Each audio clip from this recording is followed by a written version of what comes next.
Hi everyone, this is Darlene with Life Awfully Simple. I wanted to come on and record for you guys some tips that worked or has worked since we're in a self-quarantine and social distancing mode. This will be something like your COVID-19 survival kit for moms. I actually have been doing a lot at home with the children because we've had to go through this process of switching to Google Classroom and switching to a different way of doing things. So I wanted to record a few tips for the moms that are at home that have worked for me and that I think would probably work for you guys as well. So as we move forward, there are certain things that I immediately implemented, and they continue to be more fine-tuned as we go along. And when I'm recording this, it is actually 4th week into our social distancing and self-quarantine mode.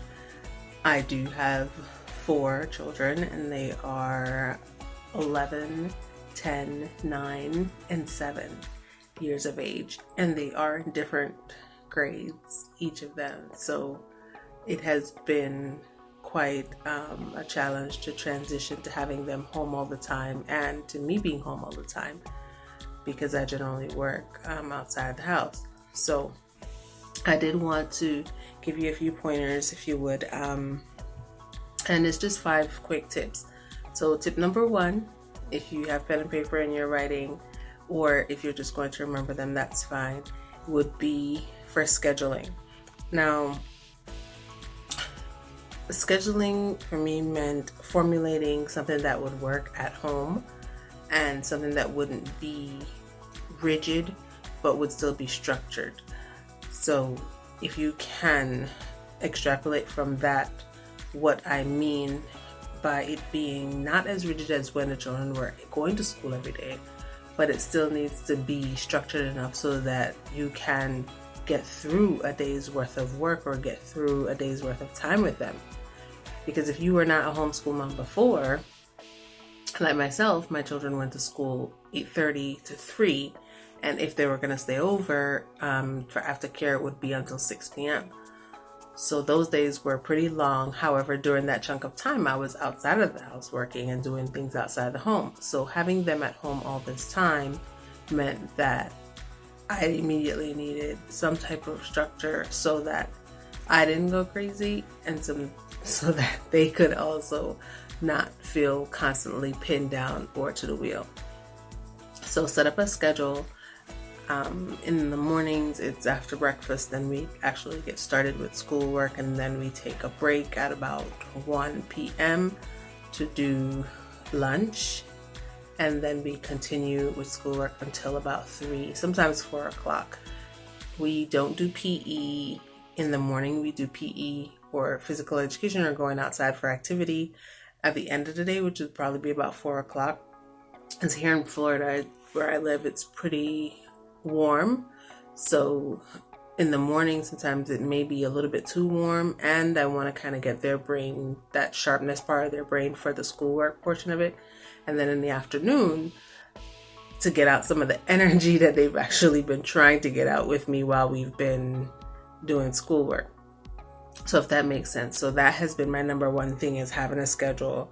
I'll post in the link below for you guys to have a checklist, a free checklist that I created for you guys to download, so you can have that after the video. And rule number 2, or step number 2 that I've done being at home, is to throw out the alarm clock.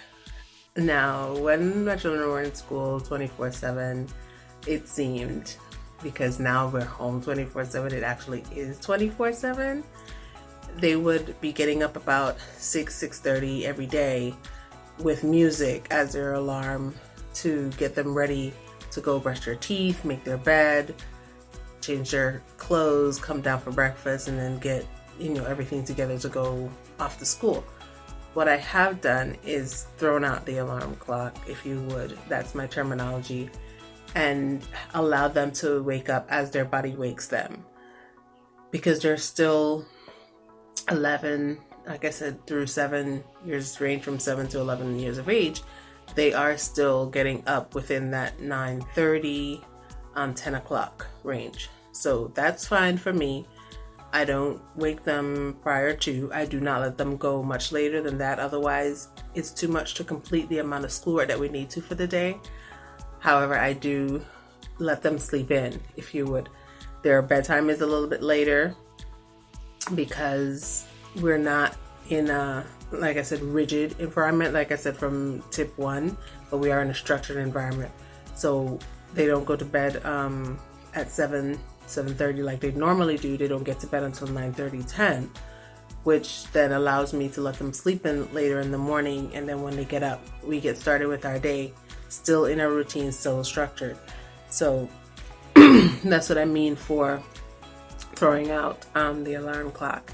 Now, tip number 3 is self-care. What I have found during this time is that my self-care has become extremely important from the standpoint of me needing to get up before them, whether it's half an hour before them or an hour before them. With this type of schedule, sometimes it could be 2 hours before them. It just depends on how I'm feeling that morning.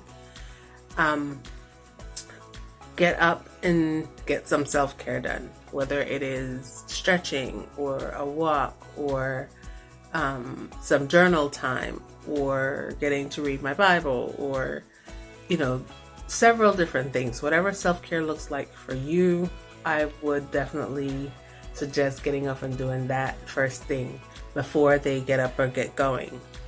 What I have been doing is getting a little bit more glam, as you can see a little bit from the video, being at home, which might be the reverse. For some people, when they would go to work, they'd have to get glam. For me, in my profession, I don't need to be glam every day. So I wouldn't get up and get on a full face of makeup, but it's something that I love as an accessory. So I've been doing that now that we've been home and self-quarantining. And how I've been doing that is using it as a part of my self-care routine. So I will get up and make sure I've already cleansed my face and done my moisturizing routine and done all of that, and then do a full face of makeup. Or if that morning I'm just doing moisturizer so I can get to stretching, or it doesn't have to be in that order. However, my main goal here is to get something done for me before the day starts, and also to pick a time in the schedule to shut it down for the day, because when you're home, being a full-time parent can go well into the night. So also having a time where, whether it's an agitated time at some time or it's a time that I've designated, is that nothing more happens for mommy. Mommy has shut it down, off duty, quit, off the clock, whatever you want to call it. But that happens.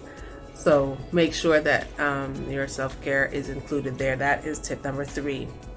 Tip number 4 is to utilize the pantry.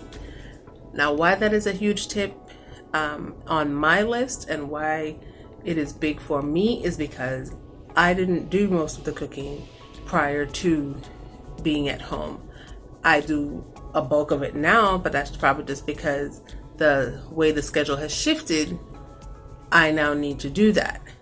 And that has caused me to have to look at the things in the pantry and make up some recipes as I go along. One night in the first week, we actually had shredded tacos, shredded chicken or shredded turkey tacos, which the children loved. And while I was making it, I was saying to myself, they've never seen this before. I'm not so sure they're ever gonna have it. But they had it once when we were on a trip in Belize to visit my mom. They had gotten these tacos, which they make there very differently than the tacos look here in America. So I was replicating those tacos, and that's how that turned out. Well, they loved it. So the beans that were in the pantry, in the can, yes, I'm not having to soak my beans overnight, which I'm sure some people still do, which is great. But no, it was canned beans and shredded cheese, grated by hand, all of the stuff that's in the pantry. So I was able to get that done. They loved it. And that's a trick or a tip for you. Utilize the pantry. Look at the things that you have in already in the house. Go through those, because while people are hoarding toilet paper and hoarding all these other types of supplies, you do have some things in your pantry that you haven't used yet. So since you happen to make grocery runs early in the morning or late at night anyway, just utilize what you have. Check what's in there, make a list, and then know what your recipe will be for the next day. So going through the stuff in your freezer, going through the stuff in your pantry, that will certainly get you off to a great kickstart. And then tip number 5, which I'm sure a lot of mommies will probably yell and scream at me about, is not too much screen time. That has been tremendous, because before this situation and us having to be self-quarantined, my children didn't have that much screen time to begin with. It would be on the weekends that they would get the iPad or a laptop to play Roblox or whatever game that they love right now. However, now it would be easy to give them more screen time, because when my children are in front of a screen, everything else ceases to exist.